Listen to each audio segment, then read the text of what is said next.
If you take the train regularly, you'll probably know what it feels like to be squeezed into a packed carriage.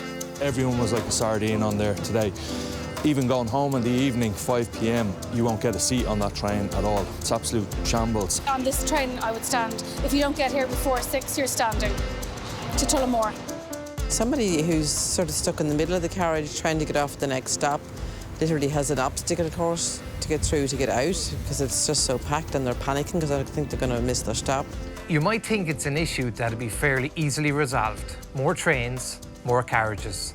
So, what's the hold-up? What does Irish Rail have to say about it? And should you be looking forward to a more comfortable commute anytime soon?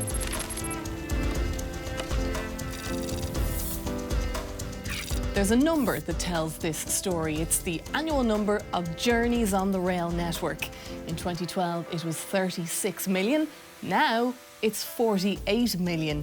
In 6 years' time, Irish Rail wants it to be 75 million. The problem?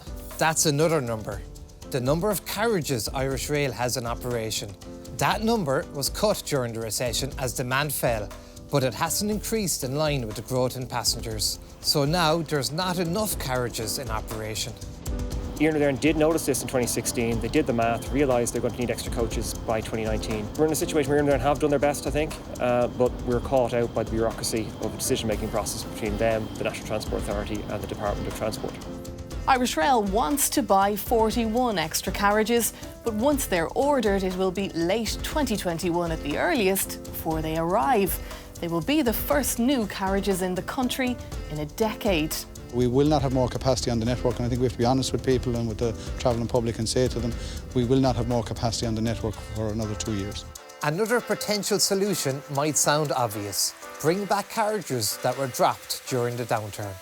They're sitting in storage, while thousands of frustrated passengers are standing in the aisles. But it seems it's not as easy as that. When Irish Rail looked into it, it was told it would cost €40 million. The carriages had been unreliable and they were in need of major refurbishment. After almost 2 years of consideration, it came down to a fairly basic financial decision. Pay for the refurb or put that money into buying new carriages. The latter option won out, and it seems now we wait.